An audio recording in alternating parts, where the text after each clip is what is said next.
Hola, lovelies!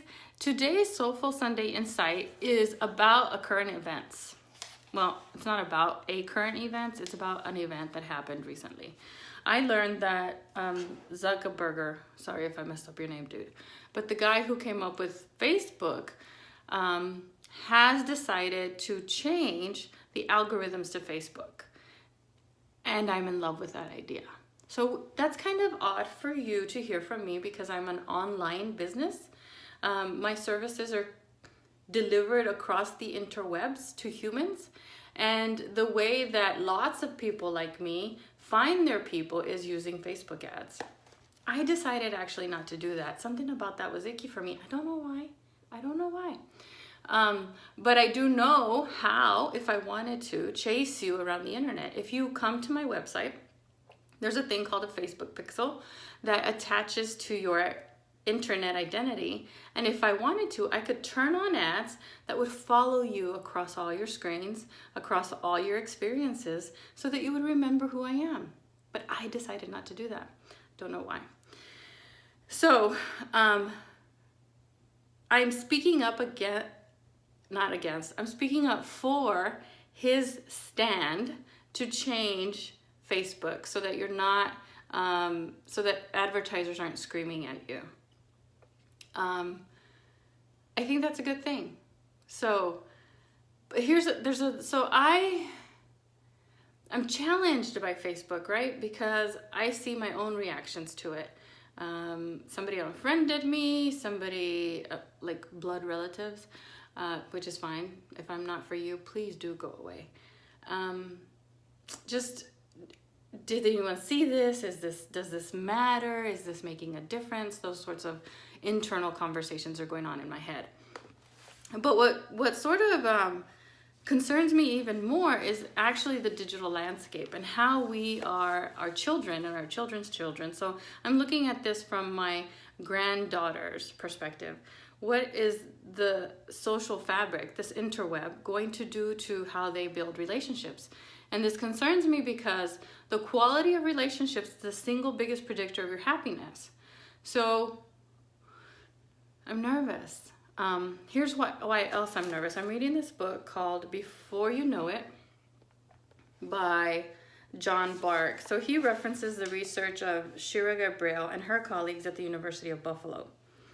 And what she researched is that a lot of our leisure activity is devoted to meeting our deeper social needs to belong and socialize, but without us realizing it. Because again, this is before you know it, right? Bringing your assumptions, your unconscious, to your awareness.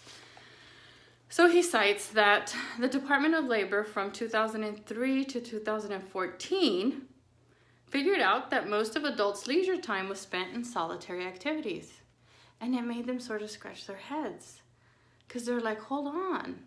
One, the highest and biggest predictor of our happiness is the quality of our relationships. And we are fundamentally social in nature.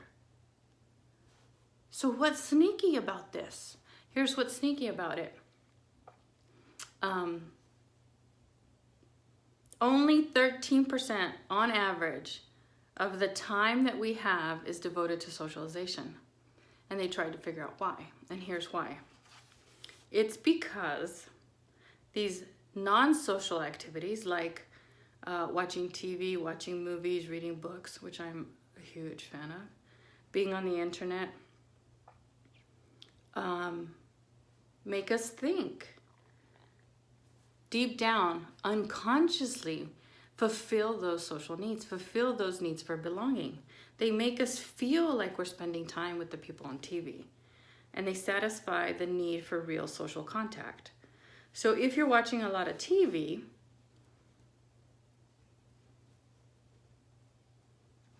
you might give different reasons for it, but your subconscious is feeding its need to belong, to engage. So I just wanted to say that, like, there's some sneakiness going on to what we do. And this is interesting for me because the crux of my work is bringing our unconscious into our awareness, increasing our self-awareness. That is the single fundamental thing that we do through the work in within university, in Magnify, in any group, any experience, any creative container. That's sort of the goal, is to figure out what it is that we're believing, and what that underlying assumption is, because that underlying assumption then filters our entire world. Oh, there's a good quote in here that I just want to end with.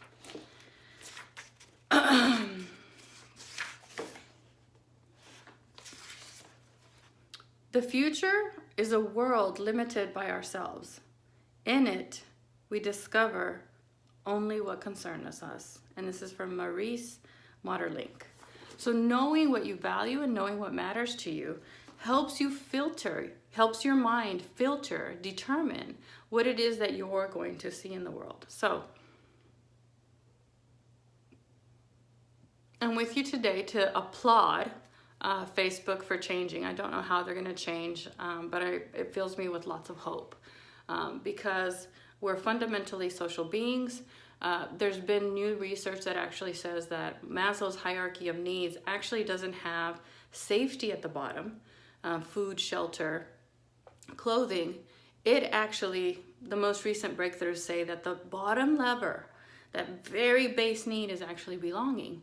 We need to feel like we belong as part of a tribe. Now, this is Brené's work does a great job of distinguishing the difference between belonging and fitting in, but we're social beings. And the internet, watching TV, reading books, which I love to do, all those things feed our need to socialize and to belong without us actually being in relationship. So just something for you to think about, because I want to provoke your mind. I want to provoke and stir your attention a little bit here today. Thank you, Facebook developer, owner, dude, for wanting your kids to be proud of what you made, and for being concerned with how it's impacting our society, because it is. I mean, I think the last thing I read is that Facebook made, or is projected to make, 13 or 16, I don't know, maybe even 36 $1 billion in profit from advertisers like me getting your attention through Facebook, even though I don't choose that tactic. Have a wonderful Sunday. Love you.